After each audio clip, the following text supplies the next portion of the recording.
என் பேர் Geetha Chellamuthu, engineer by training, reiki master, சென்னையிலேருந்து.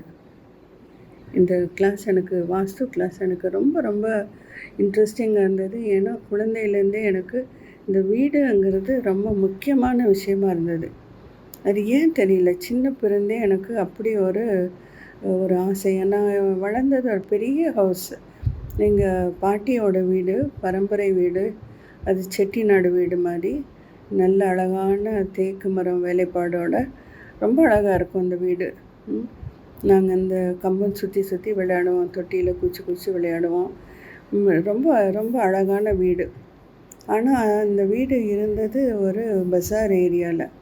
அதனால் எப்போவுமே க்ரௌடடாக இருக்கும். எங்கள் வீட்டில் எப்போவுமே விருந்தினர்கள் இருப்பாங்க. கடைக்கு ஜவுளி எடுக்க வரவங்க, நகை எடுக்க வரவங்க எல்லோரும் வந்து எங்கள் அம்மாவை கூட்டிகிட்டு போவாங்க. வாங்கிட்டு வீட்டுக்கு வந்து சாப்பிடுவாங்க, அப்புறம் ரெஸ்ட் எடுப்பாங்க. நாங்கள் போகிறதே கடைசி பஸ்ஸு பிடிச்சி போகிற மாதிரி, இல்லை அடுத்த நாள் கூட போவாங்க. அதனால் எங்களுக்கு ப்ரைவசியே இருக்காது. அது எனக்கு என்ன ப்ரைவசி ரொம்ப முக்கியமான ஒரு விஷயமாக எனக்கு தோணும். எப்போவுமே சத்தம் அந்த மாதிரி இருக்கப்போ எனக்கு படிக்கிறதுக்கு ரொம்ப பிடிக்கும். எப்போ பாரு ஏதாவது ஒன்று படிச்சுட்டே தான் இருப்பேன். நான் ஒரு பொட்டணம் கட்டி வர பேப்பரை கூட படிப்பேன். சின்னப்பவே மெஸ்மர் பற்றி படிப்பேன். இந்த மாதிரி பல விஷயங்களை வந்து நான் படிச்சுட்டு இருக்கனால எனக்கு இந்த நாய்ஸ் வந்து ரொம்ப ரொம்ப ரொம்ப டிஸ்டர்ப் பண்ணும். எனக்கு எங்கள் வீட்டில் எப்போவுமே ஒரு டப்பா சாக் பீஸ் இருக்கும். ஸோ அதை எடுத்துகிட்டு வீடு ஃபுல்லாக வந்து பிளான் போடுவேன். இதுதான் ட்ராயிங் ரூம், இது என்னோடய பெட்ரூம், இது என்னோடய ஸ்டடி ரூம். இந்த மாதிரி வந்து சின்னப்பவே நிறைய பிளான்ஸ் போட்டு அதுக்குள்ளே வந்து உள்ளே என்டர் ஆகி விளையாடுற மாதிரியெல்லாம் பண்ணிகிட்டு இருப்பேன். இன்ச் டேப்பும் கையுமானு தான் நான் சுற்றிகிட்டே இருப்பேன். எங்கள் அப்பா ஒரு பெரிய இன்ச் டேப் வச்சுருப்பார். நானும் அப்பாவும் சண்டே ஆனால் இதுதான் எங்கள் வேலையே. எங்கே எனக்கு ஒரு தனி ரூம் க்ரியேட் பண்ணுறதுங்கிறதுக்கு மெஷர்மெண்ட் எடுத்துகிட்டே இருப்போம். அதனால் ஒரு விஷயத்தை பார்க்குறப்போ இது இவ்வளோ இன்ச்சு இவ்வளோ அடிங்கிறது அப்போ இருந்தே எனக்கு அப்படியே தெரியும். பார்த்தோன்னே இது இவ்வளோ அடி, இவ்வளவு இது மீட்டர் இருக்குது. இதெல்லாம் வந்து இந்த அளவுகளெல்லாம் டக்குன்னு எனக்கு புரியும். எனக்கு ரொம்ப பிடிச்ச பாட்டே வந்து ஆத்தோரம் மணல் எடுத்து அழகழகாய் வீடு கட்டி தோட்டமிட்டு செடி வளர்த்து ஜோராக குடியிருப்போம். ஸோ இந்த பாட்டு எனக்கு எப்போவுமே ரொம்ப பிடிக்கும்.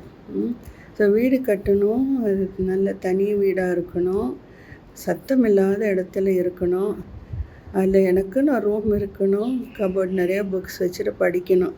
இது ஒன்று தான் என்னோடய ரொம்ப பெரிய ஆசை. நாங்கள் கல்யாணம் முடிஞ்சு ஒரு 12 வீடுகளில் மாறி மாறி இருந்துட்டோம். ஒவ்வொரு வீடும் ஒவ்வொரு டைரெக்ஷனில் திசையில் வந்து என்ட்ரன்ஸு, அதனுடைய அமைப்புகள், ஒவ்வொரு வீட்லேயும் ஒரு சில அனுபவங்கள், சிலது ரொம்ப சேலஞ்சிங். ஸோ அந்த வீடுகள் எல்லாமே ஏதோ ஒரு குறை இருந்துகிட்டே இருக்கும். அப்போ நாங்கள் ஒரு ஆஃபீஸ் வைக்கணுங்கிறப்போ எங்கள் நண்பர் ஒரு வாஸ்து எக்ஸ்பர்ட்டை கூட்டிகிட்டு வருவார்.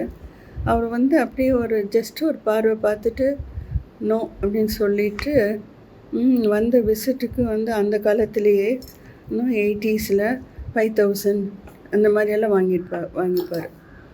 ஒரு கட்டத்தில் வந்து நான் எங்கள் ஹஸ்பண்டுக்கு சொன்னேன், இனிமேல் இவங்களை கூப்பிடாதீங்க, நானே ஏதான புத்தகம் படித்து நாமளே நமக்கு பார்த்துக்குவோம்.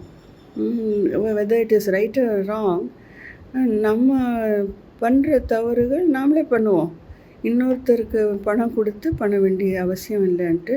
அப்போ கொஞ்சம் நிறைய ஃபெங்க்ஷுய் புக்ஸு, சைனீஸ் வாஸ்து இது, அப்புறம் நம்ம வாஸ்து புக்ஸு, அப்புறம் கணபதி ஸ்தபத்திய வேதானம், வேதிக் ஆர்கிடெக்சர் அந்த புத்தகம், இதெல்லாம் படிச்சுட்டே இருப்பேன். ஆனால் அது எந்த அளவுக்கு ஒரு மேலோட்டமாக தான் அது பயன்படுத்த எனக்கு தெரியும், இன்னும் மேலோட்டமாக. அப்புறம் 2000 வந்து ஒரு சைட் வாங்கினோம் பாலவாக்கத்தில். 2 தடவை 3 தடவை பூமி பூஜை பண்ணியும் நாங்கள் வீடு கட்டவே முடியல. அதுக்குள்ளே நிறைய நிகழ்வுகள். எங்கள் அம்மாவை பார்த்துக்க வேண்டியிருந்தது, குழந்தைங்க படிப்பு, அவங்க எல்லாமே வெளிநாடு போய் எங்கெங்கோ படித்தாங்க. ஸோ அதுக்கான செலவுகள். ஸோ அதனால் வீடு கட்டுறது தள்ளி போயிட்டே இருந்தது. ஸோ 2018ல் நாங்கள் 12வது வீடு அங்கே இருக்கோம். அந்த வீட்டில் நிறைய நல்ல நிகழ்வுகள் ஆச்சு. அதே ஈக்குவல் அமௌண்ட் ஆஃப் நிறைய இது சோதனைகள், சேலஞ்சஸ் எல்லாமே இருந்தது. ஸோ அந்த சமயம் நான் இந்த ஒரு வீடு நம்ம கட்டியே ஆகணும். அந்த சமயம் பார்த்தா எங்கள் வீட்டில் ஒரே கரையானோட பிரச்சனையாக இருந்தது. இது வர்தா புயலுக்கு அப்புறம். அப்போ நான் பார்த்தேன், ஏன் நமக்கு இவ்வளவு எப்போ பாரும் ஒரு க்ளீனிங் ஒர்க் இருந்துக்கிட்டே இருக்குது, இது முடியவே இல்லையே அப்படின்ட்டு யோசிக்கிறப்போ, அப்போ தான் இந்த கரையானுங்கிறது எவ்வளவு ஒரு அருமையான ஒரு பூச்சி. அது காட்டில் மண், அந்த சாயில் க்ரியேட் பண்ணுறதே அதுதான் க்ரியேட் பண்ணுது. அது இது செத்து போகிற மாதிரி இருக்கிற மரங்களை எல்லாமே பொடி பொடியாக ஆக்கி அந்த காட்டில் மண்ணை உருவாக்குறது இந்த கரையான் தான்.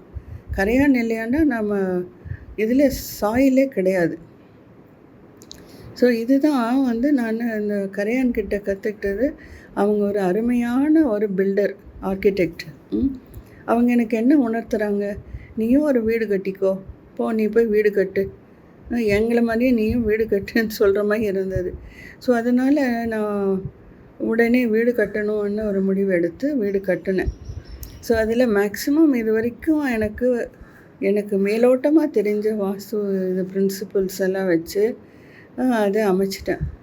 எப்படியும் சொந்த வீட்டுக்கு வந்துட்டோம். அந்த சமயம்தான் எனக்கு இந்த ஏஎல்பி ஜோதிடம் கற்றுக்கிற இந்த வாய்ப்பு எனக்கு வந்திருக்கு.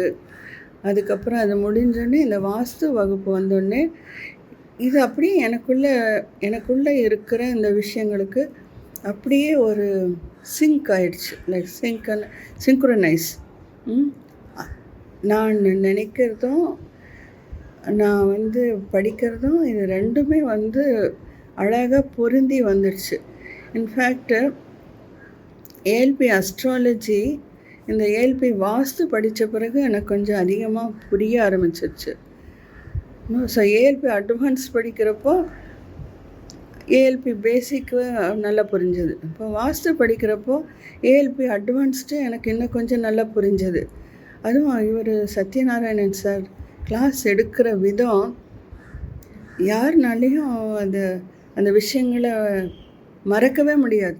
அந்த அளவுக்கு அழகாக கிளாஸில் எக்ஸ்ப்ளனேஷன், நிறைய பிளான்ஸ் எக்ஸ்ப்ளோர் பண்ணி அதை டீட்டெயில்டாக எக்ஸ்ப்ளனேஷன், எங்களே சிந்திக்க வைக்கிறது. அவங்க ஒரு விஷயத்த சொல்லி கொடுத்து நோட்ஸ் கொடுக்கறது, அது that's one kind of teaching. ஆனால் எங்களே யோசிக்க வைக்கிறதுங்கிறது இந்த ஏஎல்பி கிளாஸுடைய தனி சிறப்பு. இது படிக்கிறப்போ நம்ம இன்னும் ஆழமாகவும் டீப்பாகவும் படிக்கணும் அப்படிங்கிற ஒரு உணர்வு வருது. ஸோ இதை நான் பதிவு பண்ணணும்னு நினைக்கிறேன். எல்லா ஆசிரியர்களுக்கும் இங்கே இந்த ஏஎல்பி அஸ்ட்ராலஜி சிஸ்டமில் படிக்க வரவங்களை விட அவங்களுடைய பொறுப்புணர்வு ரொம்ப அதிகமாக இருக்குது. அந்த பொறுப்புணர்வை மதித்தாலும் இதை ஒழுங்காக ப்ராக்டிஸ் பண்ணணும், இதை எல்லாருக்கும் கொண்டு போய் சேர்த்தணும். நாம் எப்படி சரியாக பண்ணிக்கிட்டே வரமோ நம்ம வாழ்க்கையும் நம்ம வீட்டையும், இது ஒரு வாழ்வு முறை. வீடுங்கிறது வீடும் நானும் வேறு கிடையாது. இது ஒரு வாழ்க்கை முறை. It is a way of life, a way of living. நம்ம சுகத்தை அனுபவிக்கணும் அப்படின்னா நம்ம சரியான வாழ்க்கை முறையை கற்றுக்கணும். நம்ம வீடை பார்த்தாலே நம்ம வாழ்க்கையில் எங்கே தவறுகள் நிகழ்ந்துருக்கு, நம்ம எங்கே சில விஷயங்களை சரி பண்ணிக்கணும் அப்படிங்கிறது பார்த்துக்கலாம். இந்த முறையில் இந்த ஒரு சிஸ்டமில் என்ன ஒரு சிறப்பு அப்படின்னா, எதையும் இடித்து கட்ட வேண்டியதில்லை, பெரிய செலவுகள் பண்ண வேண்டியதில்லை. சில பொருள்களை இங்கே இருக்கிறது அங்கே மாற்றி வச்சா கூட வந்து பெரிய நல்ல ரிசல்ட்ஸ் கிடைக்கும். ஒரு உதாரணத்துக்கு ஒரு கலர்களை நம்ம பார்த்து அந்த கிரகத்துக்கு தகுந்த மாதிரி யூஸ் பண்ணால் நல்ல நல்ல விஷயங்கள் நடக்கும். யார் யாருக்கு எந்தெந்த மாதிரி வீடு சிறப்பாக இருக்கும். One size does not fit all. நம்ம வந்து நமக்குன்னு அளவெடுத்து தைக்கிற சட்டை எப்படி இருக்கும், ஒரு எல்லோரும் ஒரு ஆவரேஜாக ஒரு சைஸுக்கு தைக்கிற சட்டை போட்டால் எப்படி இருக்கும். ஸோ இது நமக்குன்னே நம்ம வந்து டிசைன் பண்ணி வீடு இருந்தோன்னா அதில் எவ்வளோ சுகமான உணர்வு இருக்கும். இது ரொம்ப சிறப்பான ஒரு பயிற்சியாக நான் நினைக்கிறேன். இதில் இன்னொரு சிறப்பு என்னென்னா, மேலோட்டமான வாஸ்து லைக்னா பொசிஷனல் அண்ட் டைரெக்ஷனல் வாஸ்து மட்டும் இல்லாமல் இதோட நம்ம அஸ்ட்ரோ சார்ட் அதையும் நம்ம ஜாதகத்தையும் பார்த்து இணைச்சி அந்த இடத்த எப்படி பிரயோகம் பண்ணிக்கணும், எப்படி யூஸ் பண்ணிக்கணும், எந்தெந்த ப்ரொஃபஷனில் இருக்கவங்களுக்கு எந்தெந்த மாதிரி வீடுகள் சிறப்பாக இருக்கும், எந்த எந்த என்ட்ரன்சஸ் நல்லா இருக்கும், எல்லாம் சின்ன சின்ன நுணுக்கமான விஷயங்கள் எல்லாமே கூட இதில் கவர் பண்ணிடுறாங்க. So this is the best part of this ALP வாஸ்து. இதை இன்னும் நிறைய வந்து ப்ராக்டிஸ் பண்ணி இந்த ஏஎல்பி அஸ்ட்ராலஜி இதுவும் நிறைய பார்க்கணும். நான் வந்து இப்போ தான் ஒரு பிகினர். எனக்கு அஸ்ட்ராலஜியும் புதுசு. இந்த வாஸ்து ப்ராக்டிஸ் வந்து பிகாஸ் எனக்கு வீடுங்கிறது அவ்வளோ ஆசையாக இருக்கனால ஓரளவுக்கு எனக்கு டக்குன்னு அது ஃபிட் ஆகிடுச்சு. லைக்னோ என் மைண்டுக்கு ரொம்ப அப்பீல் ஆகிடுச்சு. This is a wonderful class. யாரும் இதை மிஸ் பண்ணாமல் கற்றுக்குங்க. அட்லீஸ்ட் பேசிக் அஸ்ட்ராலஜி படிச்சுட்டு இது பண்ணோன்னா இன்னும் வந்து எஃபெக்டிவாக இருக்கும். நம்ம 10 பேருக்கு போய் சொல்லி கொடுத்து அது ஒரு ப்ரொஃபஷன் ஆக்குறதுங்கிறது அது ஒரு next level. But first of all என்னோடய வீட்டில் நான் இதை ப்ராக்டிஸ் பண்ணி இதை வந்து நான் எப்படி என்னோடய லைஃப்பில் சேஞ்சஸை நான் அப்சர்வ் பண்ணுறேங்கிறது பார்க்கணும். இது ஒரு பயணம். இப்போ தான் நான் தொடங்கியிருக்கேன். இது இன்னும் சிறப்பாக செய்வேன்ட்டு நான் நம்புகிறேன். நன்றி பொதுவுடைமூர்த்தி சார். ரொம்ப சிறப்பான ஒரு பயிற்சிகளை நீங்கள் ஒன் ஆஃப்டர் தி அதர் எங்களுக்கு கொடுத்துட்டே இருக்கீங்க. அண்ட் உங்கள் டீச்சர்ஸை ரொம்ப அழகாக ட்ரெயின் பண்ணியிருக்கீங்க. ஸோ எல்லா டீச்சர்ஸ்க்கும் என் நன்றி. உங்களுக்கு நன்றி. ஏஎல்பி சிஸ்டம்க்கே நன்றி. தென் அஃப்கோர்ஸ் என்னுடைய கோச், அவங்க எப்போ கேட்டாலும் அன்பாக எனக்கு விளக்கி கொடுப்பாங்க. ஸோ இது எல்லாமே ரொம்ப பியூட்டிஃபுல். அப்புறம் கிளாஸில் பார்ட்டிசிபேட் பண்ண எல்லா ஸ்டூடெண்ட்ஸும் பார்த்து நான் வியப்படைகிறேன். ஏன்னா வந்து அவங்க கேட்குற கேள்விகள் வந்து ரொம்ப இன்ட்ரெஸ்டிங்காக இருக்குது. அதுலேருந்தும் நான் படிச்சுக்கிறேன். ஸோ எல்லாருக்கும் என்னோடய லவ் அண்ட் பிளெஸிங்ஸ். தேங்க்யூ.